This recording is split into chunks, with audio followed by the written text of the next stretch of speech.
स्वागत है आप सभी का आज़ाद फाउंडेशन के बृहद कार्यक्रम मंथन कार्यक्रम में। तो आज हम भारत के इतिहास की उस धरती पर बैठे हैं जहां से भारत का इतिहास रचा गया, गढ़ा गया। और भारत का जो वास्तविक स्वरूप आज आप देखते हैं, वास्तविक स्वरूप की संरचना इसी धरती से लिखी गई। आज हम मगध साम्राज्य में बैठे हुए हैं, उस मगध साम्राज्य में जिसके उत्कर्ष को आप किताबों में पढ़ते हैं। आज आपको वास्तविक धरातल पर मगध साम्राज्य के बारे में भारत दर्शन के कार्यक्रम के तहत हम पढ़ाएंगे। हम आपको 16 महाजनपदों के बारे में बताएंगे, लेकिन उससे पहले हम चाहते हैं कि मंथन कार्यक्रम के माध्यम से आप सभी को मगध साम्राज्य के बारे में विस्तृत और व्यापक और व्यवहारिक जानकारी प्राप्त हो सके। किताबों में जो चीज़ें नहीं लिखी गई, जो छूट गई हैं, जो वास्तविकता का अभाव है या जो एक भावात्मक लगाव इस क्षेत्र से नहीं उठ पाता है, उस चीज़ को लेकर के आज जो है हमारे साथ जो है यहाँ पर पिछले 30 सालों से मगध साम्राज्य की कहानियों को सब तक पहुंचाने वाले एक बहुत ही प्रमुख व्यक्ति हैं। और हम चाहते हैं कि आज इनके माध्यम से मगध साम्राज्य की वो अन्य कई बातें जो हम तक नहीं पहुंच पाई हैं, मैं चाहता हूं कि थोड़ा सा वो अनकहे किस्से हमें समझे जाएं। बाकी देखिए, इस मिट्टी से, बिहार की इस धरती ने भारत में लगभग आप देखेंगे 600 BC में मगध साम्राज्य, इस पूरी कहानी यहाँ से चालू होती है और लगभग 600 BC तक ही जब हुणों का आक्रमण होता है भारत में गुप्त साम्राज्य में, तो लगभग 1200 वर्षों का इतिहास इस धरती में लिखा गया। और सम्राट अशोक के टाइम पीरियड पे जो भारत था वो शायद कभी भारत बन पाए। तो कहने का तात्पर्य है कि जो आधुनिक भारत का निर्माण हुआ है इसी धरती से हुआ है। इसी धरती के केंद्रीय प्रशासन ने पूरे भारत में नियंत्रण रखा है।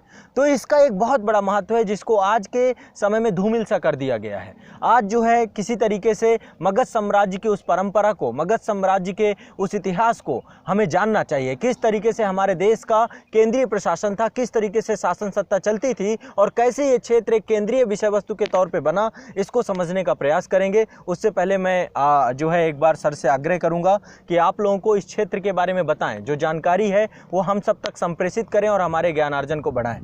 तो सर, आपका बहुत बहुत स्वागत है। मैं चाहता हूं कि जो भी चीज़ें, जो भी अनुभव, जो भी जानकारी आपने इस क्षेत्र में अर्जित की है, आप हमें बताएं कि क्या क्या चीज़ें हैं और किस तरीके से पूरा क्षेत्र प्राचीन काल में भारत का केंद्र बिंदु बना रहा और ऐसी कौन कौन सी परिस्थितियां थीं जो इस क्षेत्र को महत्वपूर्ण बनाकर रखती हैं।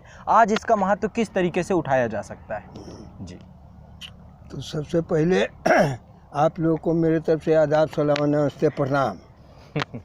जी। अब मैं इस राजा बिंबिसार का कारागृह का सैर कराता हूँ आप लोग को। जी। जो कि ये 5th सेंचुरी BC का जगह है। जी। और ओनली फॉर एक आदमी के लिए जेल थी स्पेशल, जो मगध का किंग बिंबिसार थे। मतलब उनके बेटे ने ही अपने पिता के लिए पूरी जेल बनाई है। हाँ। हम लोग बिंबिसार जहाँ पर कैद थे, राजा अजातशत्रु द्वारा, जो उनका पुत्र था, उसने ही इसको कैद कराया था और अपने पिता के लिए स्पेशली ये जेल बनाई गई थी। हाँ। तो स्पेशल एक ही आदमी के लिए जेल बनवाया गया था जो मगध का किंग बिंबिसार थे। यानी कहने का मतलब है कि अभी आप लोग मगध में हैं। जी जी। न्यूनम राजगीर है। जी जी जी। तो राजा बिंबिसार भगवान बुद्धा को मानते थे जी। उनका लड़का अजातशत्रु जैन को मानते थे जी। तो राजा बिंबिसार बौद्ध माइंडेड होने के कारण जी। बुद्ध विकास में अपने संपत्ति को खर्च कर रहे थे। जी। तो अजातशत्रु ने मना किया अपने पिता को कि ऐसा नहीं करो, ये तो चंद दिनों में सारा संपत्ति बर्बाद हो जाएगा और आपका नाम निशान भी खत्म हो जाएगा। जी। परंतु ये बात को नहीं माने। जी। क्रोध में आकर, गुस्से में आकर अपने पिता को कैद कर लिया। जी।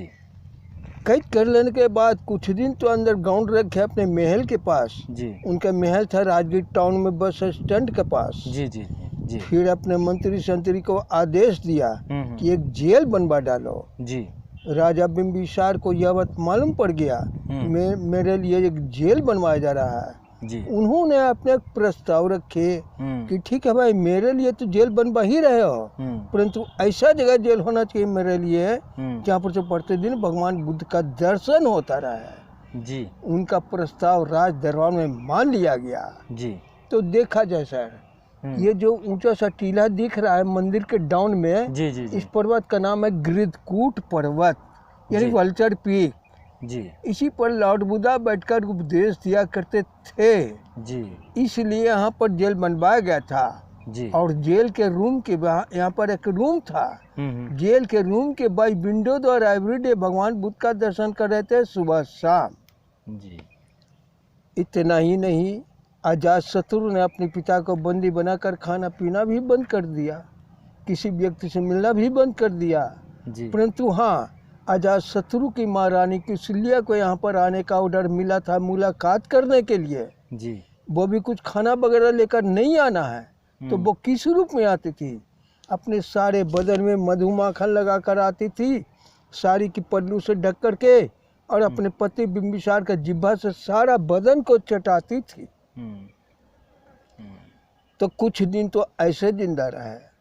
यहाँ पर जो सिक्योरिटी गार्ड रहा करता था, उससे पूछा एक दिन राज दरबार में अजातशत्रु ने जी, कह संतरी तुम लोग ये बताओ, हमारी माँ मिलने जाती है पिताजी से, कुछ खाना वगैरह तो लेकर नहीं जाती है, क्योंकि अब तक मर क्यों नहीं रहा है जी। संतरी ने जवाब देता है कि महाराज, कुछ खाना वगैरह तो लेकर नहीं जाती है, परंतु अपना सारा बदन को जिह्वा से चटाती है, न मालूम उनके बदन में क्या रहता है। फौरन आदेश जारी किया अजातशत्रु ने कि माँ को हाजिर करो राज दरबार में। एक संतरी जाता है राजमहल में, अजातशत्रु की माँ रानी कौशल्या को बुला कर लाता है राज दरबार में जी। अजातशत्रु ने बोला अपनी माँ से कि माँ तुम इस तरह की बर्दाश्त करोगी तो तुम्हें भी जाना बंद कर देंगे मुलाकात करने के लिए जी। इतना सा सवाल सुनकर समझकर अपने बेटे को जवाब देती है जी कि बेटा तुम ऐसा कुपात्र बेटा पैदा ही लिया तो ठीक है, हमारे बदन का सारा कपड़ा तुम उतार कर देख लेना, वो मंजूर है, परंतु अपने पति से मिलने जरूर जाऊंगी जी। इतना सा जवाब देती है, राजमहल में चली जाती है। अगले दिन से क्या करती है कि किसी पॉट में फल का जूस इकट्ठा करके साड़ी की पल्लू को भिगोकर इस कंधे पर लेकर यहाँ पर आती है और अपने पति बिंबिसार के मुंह में इस तरह से निचोड़ कर डाल दिया करती है। इसी बीच अजातशत्रु यहाँ पर आता है अपने मंत्री संतरी के साथ। वो बुरी तरह पिटाई करता है अपने पिता को। एक दिन इतनी बुरी तरह से पिटाई किया कि दोनों पाँव का तलवा को चाकू से काट कर नमक रगड़ दिया, फिर भी नहीं मान सके।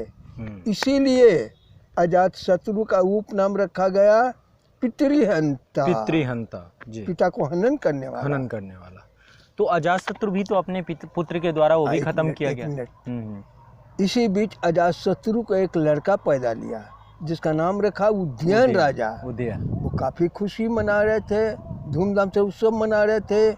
उस वक्त दिमाग चेंज किया अजातशत्रु को कि आज मेरा एक लड़का पैदा लिया है तो इतना धूमधाम से उत्सव मना रहा हूँ, कल मैं भी पैदा लिया होगा तो मेरे पिता ने इसी तरह धूमधाम से उत्सव मनाया होगा।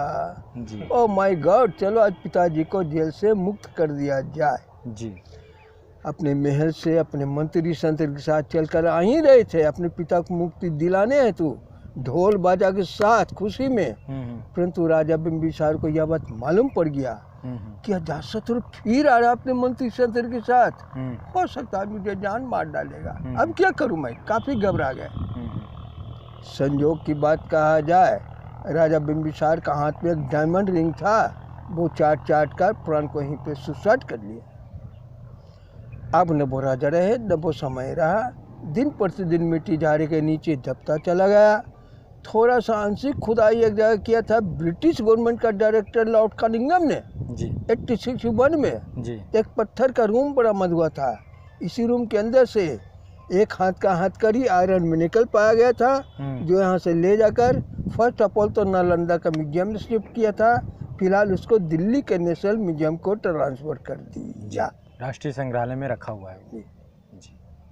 ये पूरा इतिहास था इस पूरी जेल का। इसके बाद जो उदयन अपने पिता के साथ करता है, आप सुनिए।